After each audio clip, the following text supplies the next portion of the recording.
ఈశ్వర సంకల్పంతో కూడినటువంటి యొక్క సచ్చిత్ ఆనందమైనటువంటి స్వరూపమే మానవుడు. Man is the very form of truth, awareness and bliss. ఈనాటి మానవుడు తన మానవత్వాన్ని కూడా విస్మరించి కేవలం పశుత్వాన్ని వరించి దానవత్వాన్ని ప్రకటిస్తున్నాడు.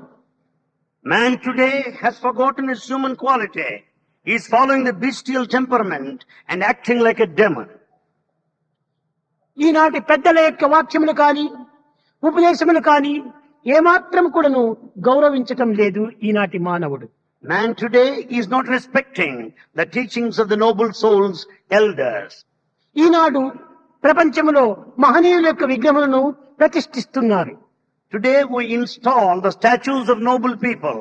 విగ్రహాలను ప్రతిష్ఠ చేస్తున్నారే కానీ ఆ మహనీయులు చెప్పినటువంటి వాక్యములను భూమిలో పూడ్చిపెడుతున్నారు. In fact, only installation of statues is taking place, but their message is buried. ఎందుకు ఈ విధమైనటువంటి యొక్క ఆడంబరమైనటువంటి యొక్క నాటకం? Why this pomp and show, the whole drama?